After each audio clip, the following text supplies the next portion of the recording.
ముఖ్యంగా ఏదైతే చంద్రబాబు నాయుడు గారికి సంబంధించి కూడా అంటే గతంలో ఎంత సుదీర్ఘ అనుభవం ఉంది ఏంటి ఇదంతా కూడా అందరికీ తెలిసిందే.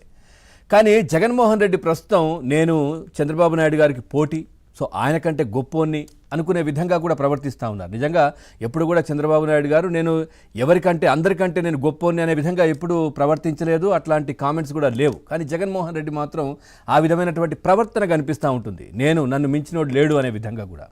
సో పూర్తిగా అంటే ఇప్పుడు చర్చ ఏంటి ఆంధ్రప్రదేశ్లో జరుగుతుందంటే బోత్ ఆర్ నాట్ సేమ్ అనే చర్చ ప్రస్తుతం జరుగుతూ ఉంది. ఎందుకంటే అప్పులతో జగన్, అభివృద్ధితో చంద్రబాబు ఏ విధంగా దూసుకుపోతున్నారనేది మనం చూస్తూ ఉన్నాం. గతంలో అడ్డగోలుగా లక్షల కోట్ల రూపాయలు జగన్మోహన్ రెడ్డి అప్పులు చేశారు. సో అందరూ కూడా అప్పుడు అడిగారు, ఎందుకు అప్పులు చేస్తున్నారు? ఓకే, అప్పులు చేస్తున్నారు, ఎందుకంటే మనం విభజిత ఆంధ్రప్రదేశ్ లోటు బడ్జెట్తోనే మొదలైంది. సో నిజంగా అప్పులు అవసరం. సో అప్పుడు కూడా అప్పులు అవసరం. జగన్మోహన్ రెడ్డి ఉన్నప్పుడు కూడా ప్రతి మంగళవారం వెళ్ళి అప్పులు తీసుకొచ్చేవాళ్ళు. మంగళవారం అని అంటే కేంద్రం దగ్గరికి ఆ బుగ్గన రాజేంద్రనాథ్ వెళ్ళడం, అప్పులు తీసుకురావడం, దానికోసం ప్రయత్నాలు చేయడం, ఎంఓయూలు ఇవన్నీ కూడా జరిగేవి. కానీ వచ్చిన డబ్బంతా ఏమైంది? ఎవరికి పెట్టారు? ఎక్కడికి మళ్లించారు? ఎక్కడ అభివృద్ధి కనబడట్లేదు. నిజంగా చెప్పాలంటే అప్పు వస్తుందంటే దానికి తగ్గట్టుగా అభివృద్ధి కనబడాలి. సో అప్పు చేసిన అయినా కానీ అభివృద్ధి ఇక్కడ కనబడుతోంది. సో దీని ద్వారా ఫ్యూచర్లో దీనికి సంబంధించిన ఫలాలు వస్తాయి, లేదంటే పబ్లిక్ కూడా దీనికి సంబంధించి కూడా మంచి జరుగుతుంది, ఇవన్నీ కూడా ఆలోచన ఉంటుంది. కానీ అది ఏది కూడా జగన్మోహన్ రెడ్డి అధికారంలో ఉన్నప్పుడు కనిపించలేదు.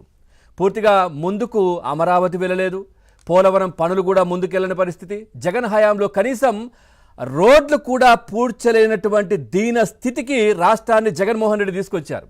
ఇంకా చెప్పాలంటే అమరావతి ప్రాంతంలో రోడ్లు దవ్వి ఆ గ్రావెల్ కావచ్చు, ఇసుక, మట్టి అమ్ముకున్నారు. అట్లాంటి పరిస్థితి రాష్ట్రానికి తీసుకొచ్చినటువంటి వ్యక్తి ఎవరు అంటే జగన్మోహన్ రెడ్డి.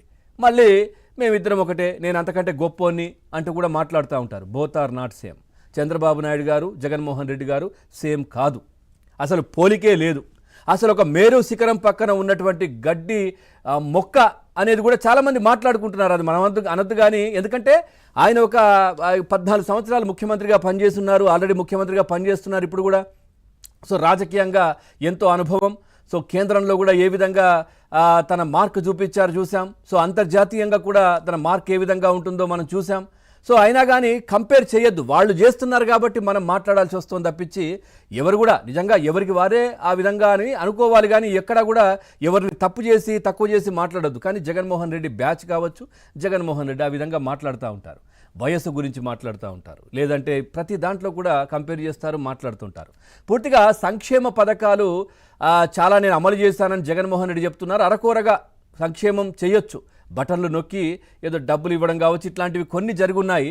కానీ దానివల్ల ఎక్కడా కూడా రాష్ట్రానికి బెనిఫిట్ జరిగిన పరిస్థితి అయితే కనిపించలేదు. ప్రస్తుతం మనం చూస్తే కనుక నిజంగా చెప్పాలంటే అప్పుడు అప్పులు తెచ్చారు, ఇటు పెన్షన్లు కావచ్చు, లేదంటే ఉద్యోగులకు టంచన్గా జీతాలు పడ్డటువంటి, పెన్షన్లు పడ్డటువంటి దాఖలాలు కనిపించలేదు. ఎంతో ఇబ్బందులు పడ్డారు ప్రభుత్వ ఉద్యోగులు కావచ్చు, లేదంటే పెన్షనర్లు కావచ్చు. వీళ్ళందరూ కూడా 5 సంవత్సరాలు జగన్మోహన్ రెడ్డి అధికారంలో ఉన్నప్పుడు. ఇప్పుడు టంచన్గా ఏదైనా కానీ ఈ కార్యక్రమంలో ముఖ్యమంత్రితో పాటు అందరూ పార్టిసిపేట్ చేస్తూ ఉన్నారు. ఈ పెన్షన్లు ఇవ్వడం కావచ్చు, ఇవన్నీ కార్యక్రమాల్లో కూడా పూర్తిగా ప్రతి దాంట్లో గతంలో కోతలు పెట్టారు. కరెంటు ఛార్జీలు ఇష్టానుసారంగా జగన్మోహన్ రెడ్డి పెంచేశారు. సో ఇప్పుడు మాత్రం అట్లాంటి పరిస్థితి కనిపించట్లేదు. వైసీపీ హయాంలో 1వ తేదీన జీతాలు అసలే పడలేదు. పెన్షన్లు అయితే ఇంకా వాటి గురించి మర్చిపోవాల్సినటువంటి పరిస్థితి. సంక్షేమం పెన్షన్లు పెంచుతున్నాం, ఇస్తున్నామని చెప్పారు కాబట్టి అంతా కూడా డూప్. ఎక్కడ అట్లాంటి పరిస్థితి లేదు.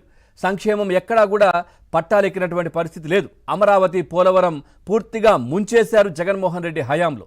ఈ విధంగా చర్చ జరుగుతూ ఉంది. ఇంకా కూడా ఏదో హడావిడి చేస్తున్నటువంటి పరిస్థితి. ఆ రోత పత్రికల్లో ఇప్పుడు అంతా అప్పులు తెస్తూ ఉన్నారంటుంది. ఖచ్చితంగా తెస్తున్నారు అప్పులు. ఎందుకంటే విభజిత రాష్ట్రం ఉన్న సమయంలో కొంచెం అప్పు చేయాల్సి వచ్చింది. జగన్మోహన్ రెడ్డికి చాలా చేశారు. సో దానికి ఎక్కడ కూడా దానికి సంబంధించిన ఎక్కడ ఖర్చు పెట్టారు ఏంటి అనేది లేదు. ఆ డబ్బంతా ఎక్కడికి పోయిందో కూడా తెలియదు. కానీ ఇప్పుడు తెస్తున్న ప్రతి పైసా కూడా అమరావతి, పోలవరం, అదేవిధంగా మనం చూస్తే కనుక పూర్తిగా 10,000 కోట్లతో తల్లికి వందనం కార్యక్రమంలో కూడా ఖర్చు పెట్టారు. 3,173 కోట్లతో అన్నదాత సుఖీభవ పథకాన్ని కూడా ప్రస్తుతం చేసినటువంటి పరిస్థితి. తెచ్చిన అప్పులు 1000 కోట్లతో డయాఫ్రామ్ వాల్ కడుతున్నారు పోలవరానికి సంబంధించి. వాళ్ళంతా పాడుపెట్టిపోయారు, పోలవరాన్ని పాడు చేసి వెళ్ళిపోయినటువంటి పరిస్థితి. అట్లాగే మనం చూస్తే కనుక 70 కోట్లకు పైగానే పూర్తిగా ఈ మొత్తంలో దాదాపు జగన్మోహన్ రెడ్డి తెచ్చినటువంటి వాటికి సంబంధించి కూడా దాదాపు 70 కోట్లకు పైనే జగన్ పూర్తిగా దీనికి సంబంధించి చంద్రబాబు ప్రభుత్వం ప్రతి నెల అసలు వడ్డీ చెల్లిస్తోంది.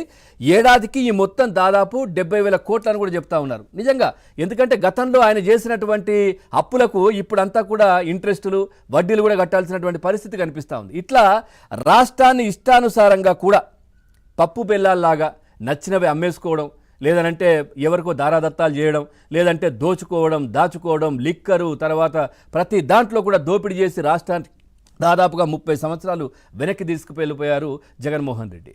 మళ్ళీ ఇప్పుడు ఈ ప్రభుత్వం కూటమి గురించి మాట్లాడుతున్నారు. మరి ఎట్లా